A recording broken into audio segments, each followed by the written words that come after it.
Hello दोस्तों, नमस्कार। आप सभी का स्वागत है आपके अपने यूट्यूब चैनल हॉरर शोकेस में। मेरा नाम निकेश है और मैं सिर्फ हॉरर कहानियाँ सुनाता हूँ। अगर आपके पास भी ऐसी डरावनी कहानियाँ हैं तो आप मुझे कमेंट करके बता सकते हैं, या फिर फेसबुक, इंस्टा, व्हाट्सएप, टेलीग्राम पे भी बता सकते हैं। तो चलिए शुरू करते हैं आज की हॉरर स्टोरी को एक छोटे से इंट्रो के साथ।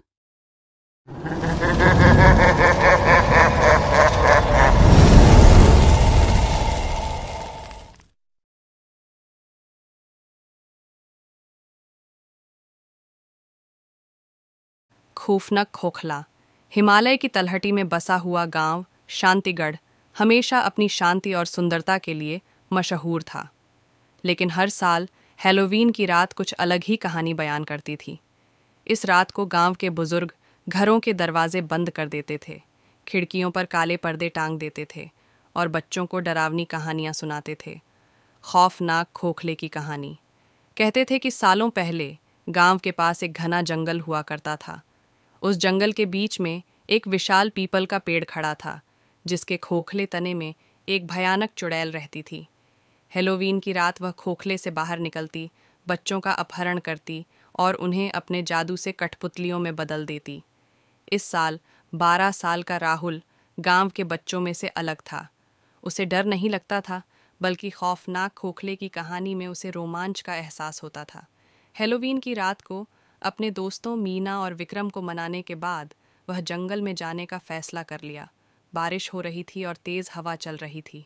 जंगल में पेड़ों की टहनियाँ हवा में नाच रही थीं, मानो भूतों का जुलूस हो। राहुल, मीना और विक्रम टॉर्च की रोशनी में रास्ता बनाते हुए खोखले पेड़ की तलाश में गहराई में चले गए। कुछ समय बाद उन्हें एक विशाल पीपल का पेड़ दिखाई दिया। उसका तना इतना खोखला था कि वे अंदर से गुजर सकते थे। डर और उत्सुकता के मिश्रण से भरे हुए उन्होंने टॉर्च जलाकर पेड़ के अंदर प्रवेश किया। खोखले के अंदर का वातावरण घुटन देने वाला था। मिट्टी की गंध और सड़ी हुई पत्तियों की बदबू हवा में फैली हुई थी। तभी अचानक टॉर्च की रोशनी में उन्हें सामने दीवार पर अजीब अजीब निशान दिखाई दिए। वे निशान खून के थे और दीवार पर ऐसे बने हुए थे जैसे कोई उन्हें बचाने के लिए छटपटा रहा हो। बच्चों के रोंगटे खड़े हो गए। मीना चीखते हुए वापस भागना चाहती थी, लेकिन राहुल ने उसे रोक लिया। वह जिद्दी था और खोखले का रहस्य जानना चाहता था। धीरे धीरे वे खोखले के अंदर गहराई में जाते रहे। अचानक उन्हें दूर से हल्की रोशनी दिखाई दी। वे रोशनी की तरफ बढ़े। रोशनी एक गुफा के मुंह से आ रही थी। गुफा के अंदर जाने में थोड़ा डर लग रहा था, लेकिन जिज्ञासा उन्हें खींच रही थी। टॉर्च की रोशनी से झांकने पर उन्होंने देखा कि गुफा के अंदर एक बूढ़ी औरत बैठी हुई है। वह औरत बेहद बदसूरत थी। उसकी नाक टेढ़ी थी, उसकी आंखें लाल थीं और उसके हाथ इतने लंबे थे कि जमीन छू रहे थे। राहुल, मीना और विक्रम डर के मारे हिल नहीं पा रहे थे। औरत ने धीमी आवाज में पूछा, बच्चे, तुम यहाँ क्या कर रहे हो? उसकी आवाज इतनी भयानक थी कि राहुल को लगा जैसे उसकी रीढ़ की हड्डी टूट जाएगी।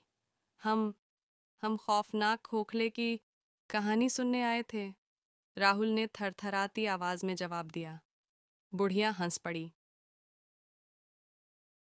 उसकी हंसी इतनी भयानक थी कि जंगल के सारे पशु पक्षी चुप हो गए। औरत ने कहा, कोई खौफनाक खोखला नहीं है बच्चे, ये कहानी मैंने खुद घड़ी है। बच्चों को यकीन नहीं हुआ। लेकिन लेकिन खून के निशान? राहुल ने पूछा। औरत ने गहरी सांस ली और अपनी कहानी सुनाई। वह चुड़ैल नहीं थी, बल्कि जंगल की रक्षक थी। सालों पहले शिकारियों का एक गिरोह जंगल में आया था। उन्होंने बेरहमी से जानवरों का शिकार किया। औरत ने उन्हें रोकने की कोशिश की, मगर वे नहीं माने। गिरोह के सरगने ने औरत पर हमला कर दिया और उसे बुरी तरह से घायल कर दिया। खून के निशान उसी हमले के सबूत थे।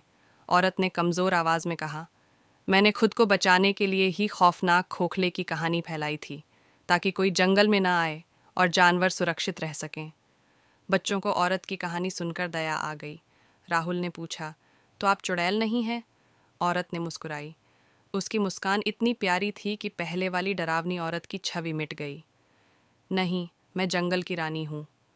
उस रात बच्चों ने जंगल की रानी से बहुत कुछ सीखा। उन्होंने जंगल और उसके रहस्यों को समझा। रानी ने उन्हें जंगल के पेड़ों और जानवरों की देखभाल करने का वचन भी दिलवाया। सुबह होने से पहले ही रानी ने बच्चों को खोखले से बाहर निकाल दिया और उन्हें गांव वापस जाने का रास्ता दिखाया। गांव लौटकर राहुल, मीना और विक्रम ने सबको जंगल की रानी की कहानी सुनाई। पहले तो किसी को यकीन नहीं हुआ, लेकिन बच्चों के उत्साह और आंखों में चमक देखकर गांव के लोगों को उनकी बातों पर थोड़ा भरोसा हुआ। कुछ दिनों बाद गांव के मुखिया ने जंगल के किनारे एक मीटिंग बुलाई। राहुल, मीना और विक्रम को भी बुलाया गया। मीटिंग में जंगल की रक्षा करने का फैसला लिया गया। शांतिगढ़ के ग्रामीणों ने शिकार करना बंद कर दिया और जंगल के पेड़ों को काटना भी छोड़ दिया। वे जंगल की रक्षा करने लगे, मानो वह उनका अपना घर हो। हर हैलोवीन की रात राहुल, मीना और विक्रम जंगल के किनारे खड़े होकर जंगल की रानी को याद करते थे। अब खौफनाक खोखले की कहानी खत्म हो चुकी थी। उसकी जगह जंगल की रानी की कहानी गांव में प्रचलित हो गई थी।